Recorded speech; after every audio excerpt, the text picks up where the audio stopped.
You're listening to the Future Tech Health Podcast with Richard Jacobs. Until I reached age 40, I never realized the obvious, that we all have medical issues, or we at least have a family member or close relation that had, has, or will have them in the future. Medicine and biological systems are the final frontier.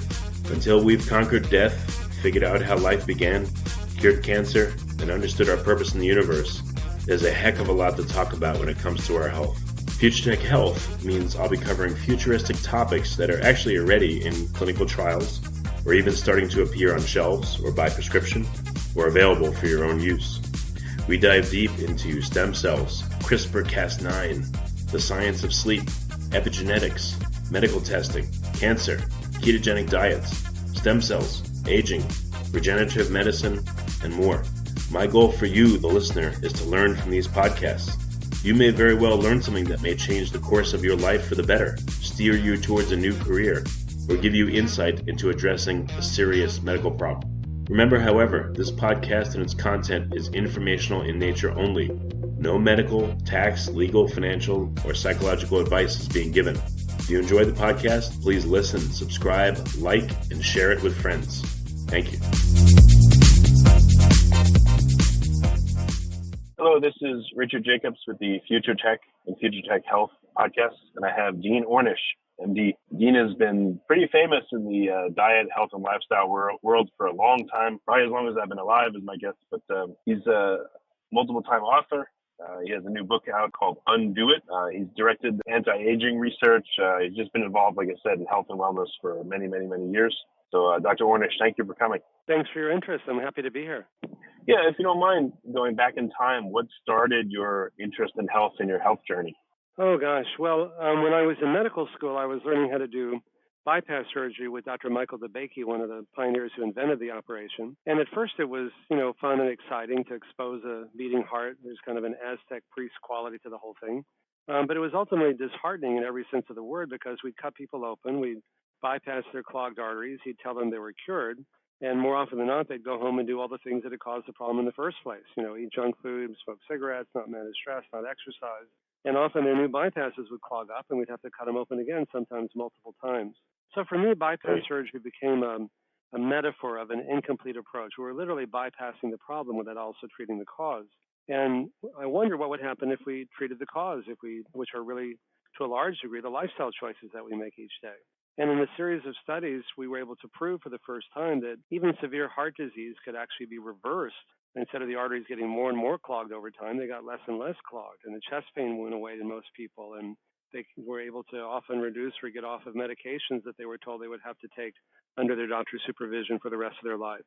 And so over time, we found that these same lifestyle changes that could reverse heart disease, which we publish in all the leading peer-reviewed medical and scientific journals, would also reverse high blood pressure, high cholesterol, obesity, early-stage prostate cancer, would change your genes, turn on the good genes, turn off the bad genes, could lengthen telomeres and reverse aging at a cellular level. And so the more diseases we studied and the more mechanisms we looked at, the more evidence we had to show that these same simple lifestyle changes, which really are a whole foods plant-based diet that's low in fat and sugar, moderate exercise, stress management techniques, including meditation and yoga, and what we call psychosocial support or community, which is really love and intimacy, or to reduce it even further, to eat well, move more, stress less, and love more, that these same simple changes could reverse all of these different conditions. And so I present this radical unifying theory in my new book, in the Undo It book, that these are really, the reason why these same lifestyle changes can reverse so many different conditions is that they're really the same disease manifesting and masquerading in different forms. And, when I was in medical school, I was taught that all these diseases had different diagnoses and different treatments, but because they all share the same underlying biological mechanisms, I came to realize that they're really the same disease, really just masquerading, as I say, in different forms. And that radically simplifies what people need to do. And the more diseases we study and the more mechanisms we look at, the more scientific evidence we have to show how quickly people can get better in ways we can measure and how quickly they can feel better in ways that really matter to them. So quick question here. What is disease to you? I mean, I'm sure your perception of what disease means has changed a lot over the years. What is disease, in your opinion? It sounds like a simple question. I don't think it is. Well, it depends. I mean, we can talk about on different levels. Diseases are the ones we've been talking about: high blood pressure, high cholesterol, heart disease, diabetes, prostate cancer, et cetera. but also it's literally dis-ease that, most people are born with a state of being healthy and happy and peaceful. They're born easeful. And then over time we disturb that and we literally get dis-ease. We disturb our own inner sense of ease and well-being. And then the question is, what do we do that disturbs that and how can we stop doing that? And it turns out that what we eat, how we respond to stress, how much exercise we get, and how much love and support really are the key factors in what disturbs that or heals us for better and for worse, and how quickly we can get better or worse when we make these changes. And so often people think that I have to get something outside of myself in order to be happy and healthy. If only I had more whatever, more money, more power, more beauty, more accomplishment, more whatever, then I'd be happy. Then people would love me. Then I wouldn't feel so lonely and isolated. And once you set up that view of the world, until you get it, you feel stressed. If someone else gets it and you don't, then you feel really stressed. And even if you get it, it's seductive in the moment. It feels like, this is great. Now I'm happy. But it usually doesn't last. It's usually soon followed by either now what, it's never enough, or so what, big deal. It doesn't really provide that lasting sense of meaning. And so the cycle continues. And so the idea is that our whole culture, our whole advertising industry teaches us that our peace of mind, our ease, our well-being, our health are things that we get from outside of ourselves. And what I'm saying in this book is actually we have that already until we disturb it. And ironically, and perhaps the ultimate irony, not being aware that we have that sense of ease already, we often run after all these things. If only I had more money or power or whatever. And in the process, we disturb what we could have already if we just stop doing that. And I learned that years ago from a spiritual teacher named Swami Satchidananda, who liked to make puns. And people would say, "What are you, a Hindu?" He'd say, "No, I'm an undo," which is part of why I called the book Undo It, besides the fact that my favorite key on the keyboard has always been the undo button. I thought, wouldn't it be nice if we could had an undo button in our lives, and I think to a much larger degree than we realize now we do. Yeah, I've spoken to hundreds of people, clinicians and or scientists, and I've asked them about diet, and I've heard a lot of them say, I don't think diet has any relevance, or I don't think diet affects this condition. I mean, this is obvious when I think about it, but, let's say we live for 80 years. The only inputs to our body, where the major inputs are food, water, air. How could that not affect us, our physiology? How could that not be the main driver of what we are? Well, it's because it is. And unfortunately, the average doctor, we get 4 hours of nutrition training a year, and the average cardiologist gets 0. So we don't learn about these things in medicine. We're trained to use drugs in surgery. We're reimbursed to use drugs in surgery, and that's what most people do. That's why I spent 16 years working with Medicare to get Medicare to cover my program for reversing heart disease, which they've done.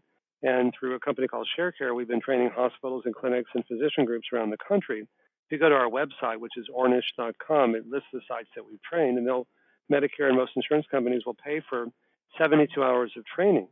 But the reason why I spend so much time doing science is that science is a way to prove what's true and what isn't. And we've shown that these same lifestyle changes can actually reverse the most of the progression of the most common chronic diseases. When people get put on medication to lower their cholesterol and their blood pressure and their blood sugar, and they say, "Doctor, how long do I have to take these?" The doctor usually says, "Forever." It's like, I show sometimes when I lecture a cartoon of doctors busily mopping up the floor around a sink that's overflowing. It's like, how long do I have to mop up the floor? Like forever. Well, why don't we just turn off the faucet? And the faucet is to a much larger degree than when we had once appreciated, are these lifestyle choices we make each day. And that our bodies often have a remarkable capacity to begin healing, and much more quickly than we had once realized, if we can treat the cause, these lifestyle choices. And so under people's personal physician supervision, many people can reduce or get off of these medications that they were told they'd have to take for the rest of their life when they can treat the underlying cause. Otherwise, it's just like, like I say, mopping up the floor without turning off the faucet. The problem just keeps coming back in the same form or in a different form. So, I don't know, these may be outliers, these may be commonplace. I don't know. What are some of the most amazing transformations you've seen from proper diet and all the other associated things? What kind of horrible conditions have you seen that have been reversed or at least improved or mitigated by doing this program? Well, the reason Medicare is paying for my program is that it works.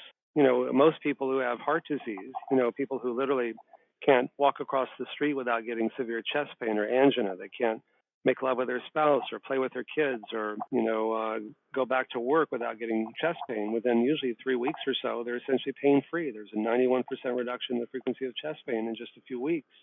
We actually have several patients, one of whom I wrote about in chapter 1 of my new book, in the Undo It book, who's a doctor himself, who was very skeptical and had such bad heart disease from having a massive heart attack that he was told the only thing that could keep him alive would be to get a new heart, to have a heart transplant. And while waiting for a donor, he went through my reversing heart disease program at UCLA, and to get in better shape for the heart transplant. And his heart got so much better in just 9 weeks, he didn't need the heart transplant anymore. So it's like, Wow. well, what's the more radical intervention here? A heart transplant, which costs $1.5 million, or eat well, move more, stress less, love more, and where the only side effects are good ones. Yeah, that's true. Are there conditions you've seen that are stubborn to this kind of program? And if so, what's the reason? Well, nothing works all the time for everyone, but we found that most diseases, high blood pressure, high cholesterol, type 2 diabetes, severe heart disease, early stage prostate cancer, and so on, can be slowed, stopped, and usually reversed when people make big enough changes. It takes a lot to reverse a chronic disease. It's the pound of cure. It's why we were the first to prove that we could reverse most of these conditions, is that most people didn't go far enough. But for staying healthy, you don't have to make such big changes, but to reverse it, you do. And we're now doing in the middle of the first randomized controlled trial to see if these same lifestyle changes can reverse the progression of men and women who have early stage Alzheimer's disease. So if listeners are living in the San Francisco Bay Area, we're still recruiting patients. Just go to our website, Ornish.com, and there's a link there to show how you can see if you're eligible for the study. It's too soon to say anything, but there are no good effective drugs for either treating or for preventing Alzheimer's. So if we can show we can reverse it, which I'm hoping we can show, the less intensive interventions have been shown to slow the rate of progression, just like 40 years ago, the less intensive interventions could slow the rate of heart disease. Back then, we found the more intensive intervention could actually reverse it, and we're hoping we can show that with Alzheimer's as well, so stay tuned. Are there tweaks to the program depending on the person's condition or age or state? I thought when I began doing this work that the younger patients who had less severe disease would do better, but it turns out I was wrong, fortunately. It wasn't how old or how sick people were. The more you change, the more you improve at any age. It's a very empowering message to give people. So some people, like I say, there are genetic predispositions. If your mother and your father and sister and brother all died of heart disease, you're more likely to get it. But if you're willing to make big enough changes, most people can prevent it and even reverse it. And you mentioned one of the characteristics is plant-based, low fat. What are your thoughts on the people that talk about ketogenic eating, the carnivore diet, things like that? Well, I debated Dr. Atkins many times before he died, and he died of massive heart failure. He was a low-carb guy. I ended up being the low-fat guy. It's never just been about low fat. It's really a plant-based diet that's fruits, vegetables, whole grains, legumes, and so on. And if you look at there was an article in the New England Journal of Medicine that I reproduced in my new book that shows what happens in your arteries on different diets. And the Atkins diet, the ketogenic diet, the paleo diet, they're really just the same diet in different forms. And they all are based on a half-truth, which is that most Americans eat too many refined carbs, too much sugar and white flour and things like that. And if you eat less of those, you're going to be better off and lose weight. But it's what you replace it with that becomes important. And if you replace it with fruits and vegetables and whole grains and legumes in their natural form, that's great. If you replace it with, grass-fed beef and pork rinds and bacon and sausage, that's not great. And that's going to cause your arteries to get severely clogged, even if you lose weight on those diets. Whereas if you go on the diet that I recommend, you'll lose as much or even more weight, but you're enhancing your health rather than mortgaging it. And we need to get past this whole fat versus carbs debate.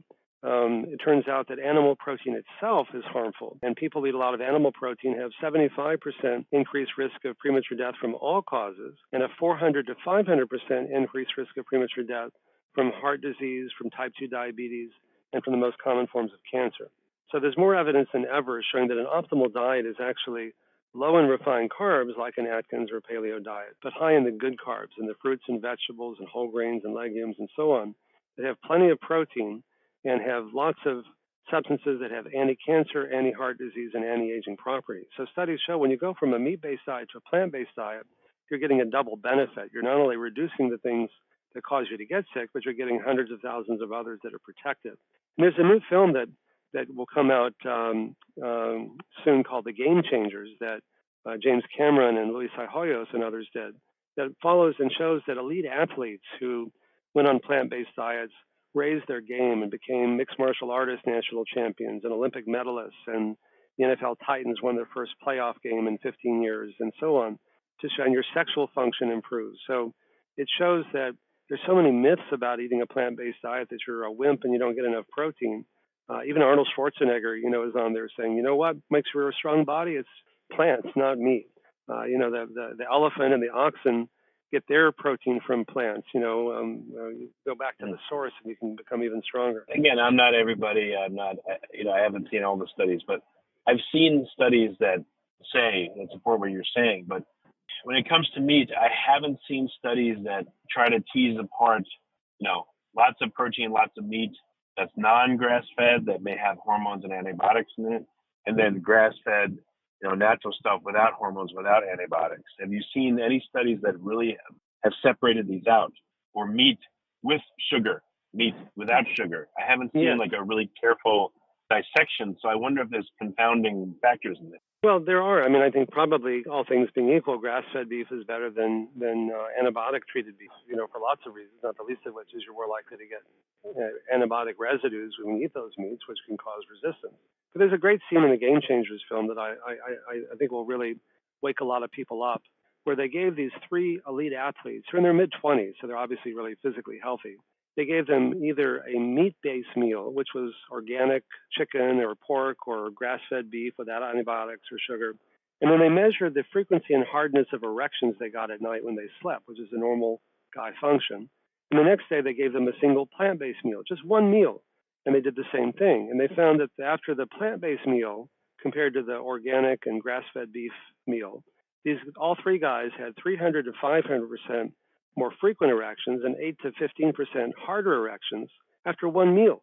And other studies have shown that even a single meal affects blood flow to your brain. Your brain can actually grow so many new brain neurons that can get measurably bigger when people go on a plant-based diet and exercise and so on. Your skin gets more blood. You look younger.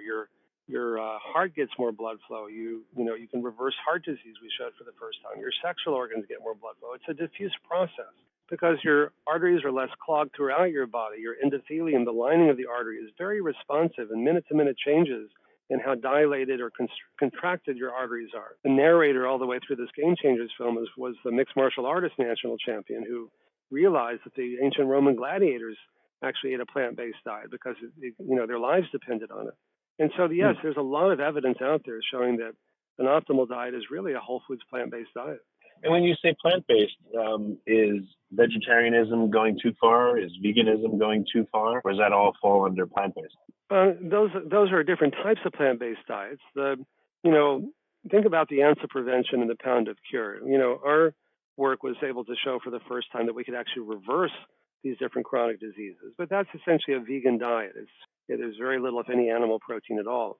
If you're just trying to stay healthy, lose a few pounds, get your cholesterol down, whatever, I wrote an earlier book that was based on the finding in all of our studies that the more you change, the more you improve at any age, as we talked about a few minutes ago. And so if you're just trying to, stay healthy and lose a few pounds, to the degree that you can move towards a plant-based diet, you're going to have a corresponding benefit. You're going to look better, feel better, lose weight, and gain health.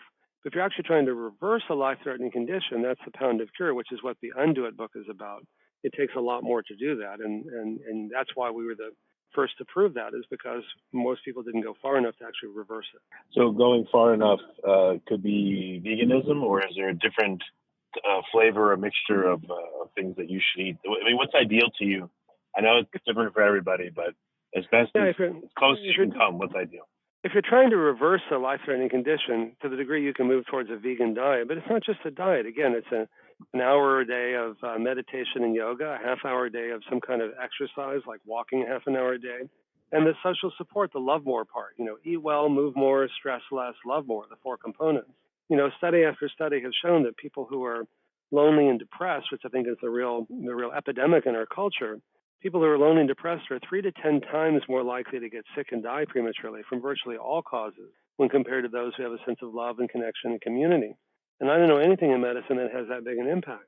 And so, diet is important, but the entire program is important.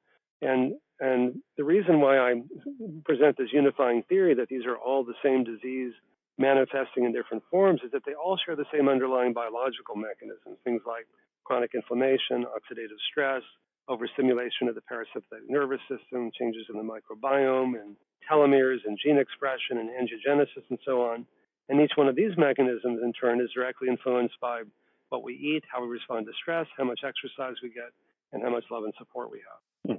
So what's the future of your knowledge? What needs to be done to really make an impact on people? Because I'm one of them. I mean, it just seems like people are getting tremendously overweight, and the incidences of cancer and all kinds of other diseases, autoimmune and food sensitivities and everything is on the rise tremendously. I mean, what do people do? Well, this is what they do, and that's why I'm grateful to be on your show, is that, I've seen what a powerful difference these simple changes can make. I mean, one of the biggest obstacles I find is people think, oh, diet and lifestyle, that's kind of boring. How powerful could that be? And I think our unique contribution has been to use these very high-tech, expensive, state-of-the-art scientific measures to prove how powerful these very simple and low-tech and low-cost interventions can be. And the more diseases we study, all the ones you mentioned, for example, the more scientific evidence we have to show we can actually reverse and prevent them. And you're right, people are getting, fatter and more sick than ever, but it doesn't have to be that way. And that's why I'm so passionate about doing this work is, so much of this is avoidable. When people get put on medication to lower their cholesterol or their blood pressure or their blood sugar, and they say, doctor, how long do I have to take these? The doctor usually says forever. And yet, if you really make big enough changes in your lifestyle under your doctor's supervision, most people can wean off these many, if not all of these medications, and they can feel better. 70% of the population in the U.S. is overweight or obese. Half the population is diabetic or pre-diabetic, and yet in most people, it's completely preventable today if people were to make the simple lifestyle changes that we talk about here. The AARP has the largest circulation magazine in the country. It's 32 million subscribers, and every year they have a breakthroughs issue in October and it's usually the latest high-tech device or drug or surgical procedure. And this year they're focusing on our lifestyle program because they're realizing that, at the same time that these studies are showing that, bypasses and stents and angioplasties and so on really don't work in stable patients, lifestyle changes do. And we're now in the middle of doing the first randomized trial, as I mentioned, to see if we can reverse the progression of early-stage Alzheimer's disease. There are no effective drugs for either treating it or for preventing it. And yet I think we're at a place with Alzheimer's very similar to where we were with heart disease 40 years ago, that it's the same mechanisms that cause Alzheimer's that cause these other chronic diseases. Less intensive lifestyle interventions have been shown to slow the rate of progression at which you get worse. We're hoping that a more intensive intervention may actually begin to reverse it. And if we do, then if we can reverse it, then we can prevent it.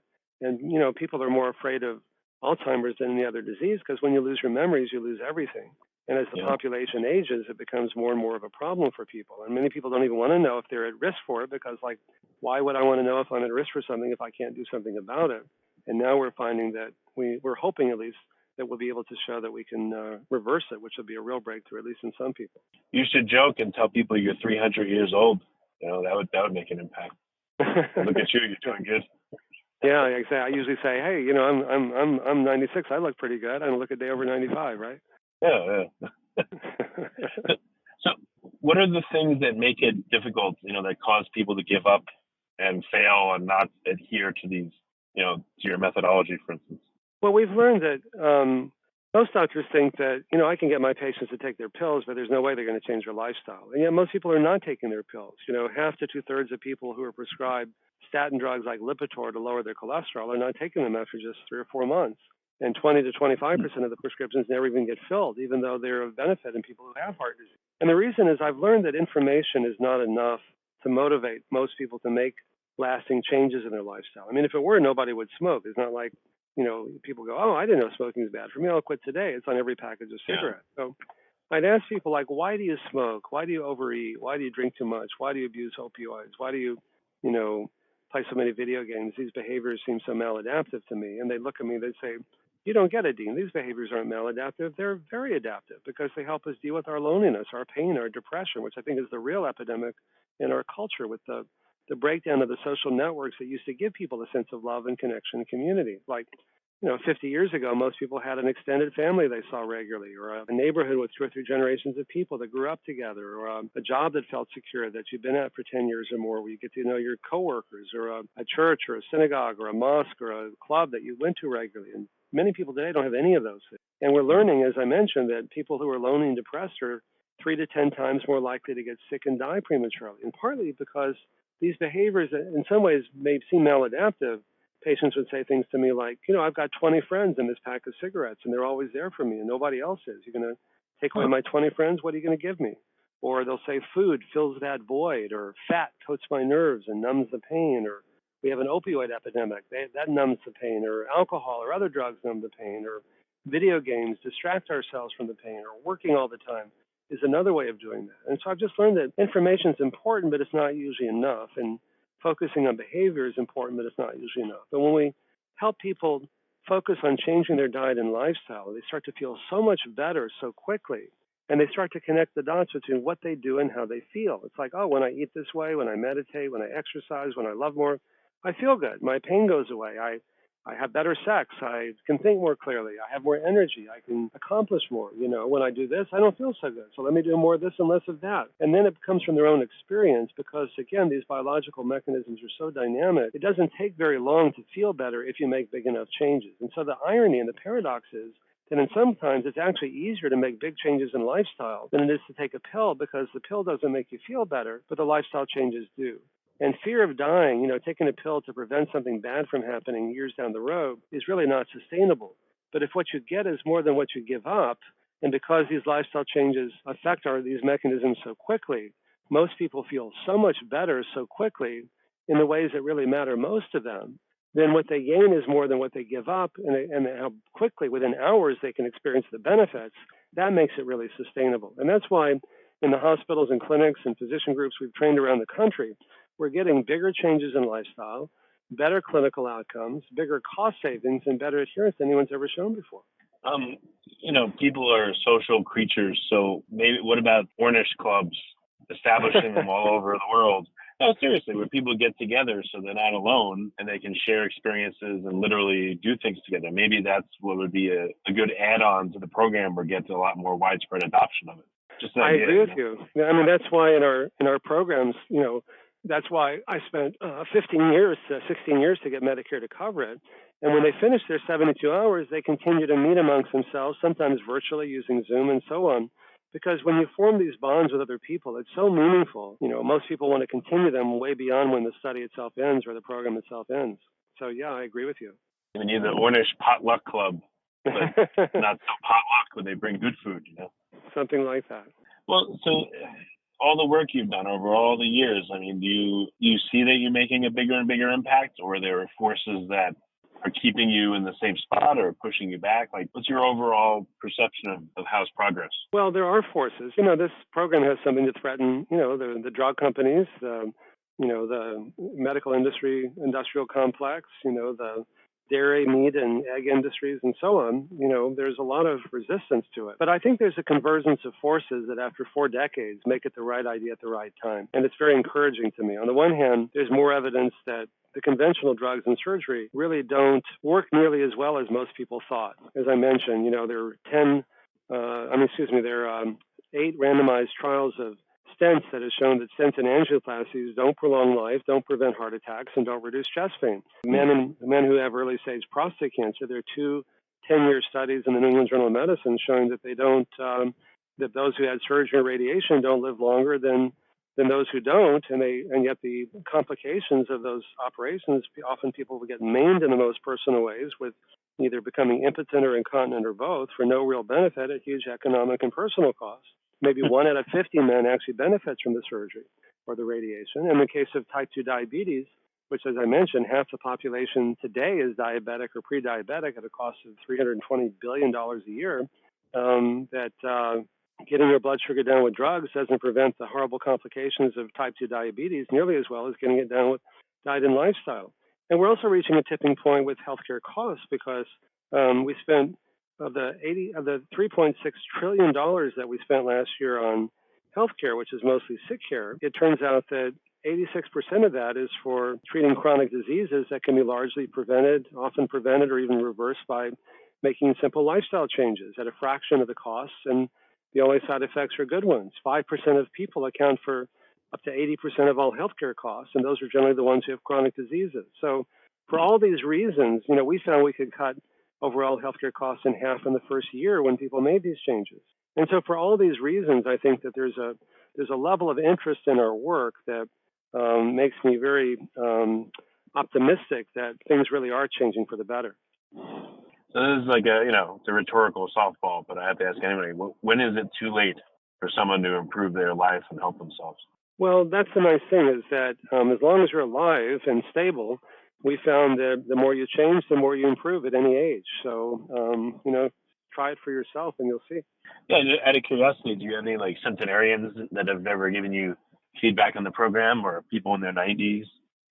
One of the people that showed the most improvement in our reversing heart disease program was 86 when he started. And I thought, wow, he may be too old. And he actually showed more reversal than anyone, but he was very disciplined and changed his lifestyle more than anyone. And he died at the just shy of when he was 99 and a half years old, whereas he was told that he wasn't going to live more than 6 months when he started. So like I say, it's not just how long we live, it's also how well we live. And what you want to do is to live as long as possible and then just die. You don't want to just kind of wither away, which is what happens to most people in this culture, is you just get chronically ill over a period of years and years. And so you may live longer, but you're not really enjoying yourself. I mean, if you get one guy in our study, he was taking 30 doses of nitroglycerin a day. He was having 30 episodes of chest pain a day. He couldn't do much of anything without chest pain. He couldn't walk across the street or make love with his wife or play with his kids or go back to work.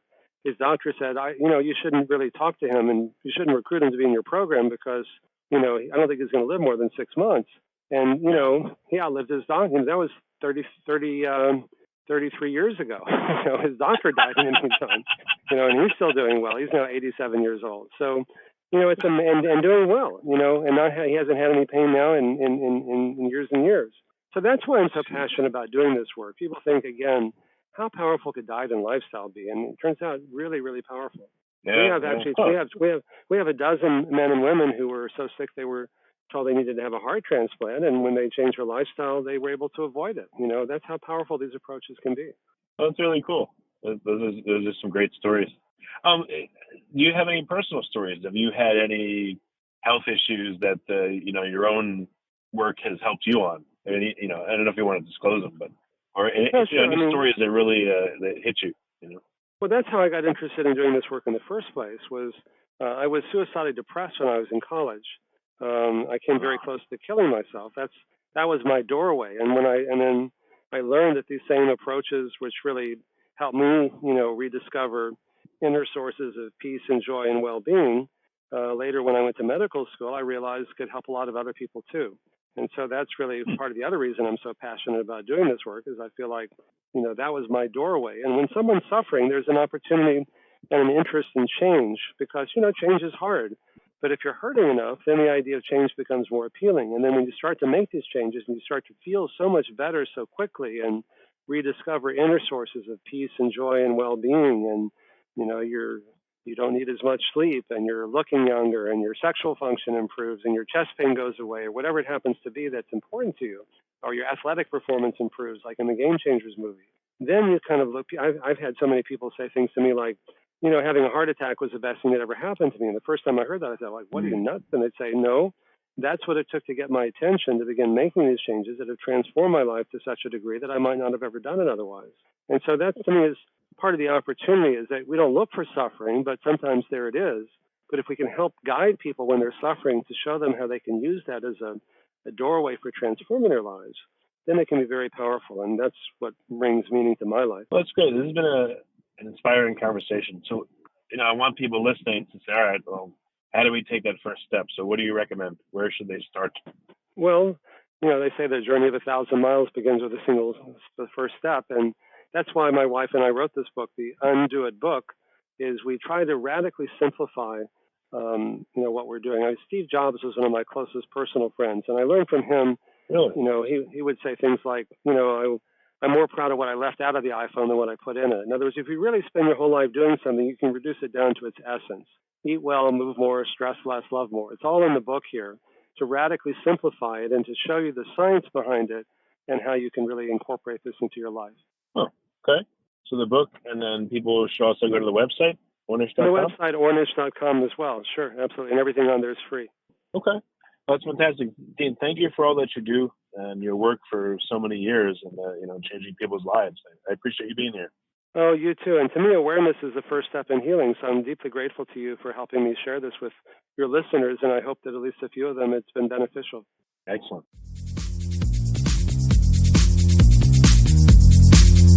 You're listening to the Future Tech Health Podcast with Richard Jacobs. Until I reached age 40, I never realized the obvious, that we all have medical issues, or we at least have a family member or close relation that had, has, or will have them in the future.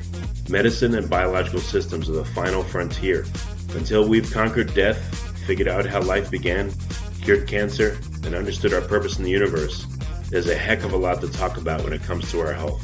Future Tech Health means I'll be covering futuristic topics that are actually already in clinical trials, or even starting to appear on shelves or by prescription, or available for your own use. We dive deep into stem cells, CRISPR-Cas9, the science of sleep, epigenetics, medical testing, cancer, ketogenic diets, stem cells, aging, regenerative medicine, and more. My goal for you, the listener, is to learn from these podcasts. You may very well learn something that may change the course of your life for the better, steer you towards a new career, or give you insight into addressing a serious medical problem. Remember, however, this podcast and its content is informational in nature only. No medical, tax, legal, financial, or psychological advice is being given. If you enjoyed the podcast, please listen, subscribe, like, and share it with friends. Thank you.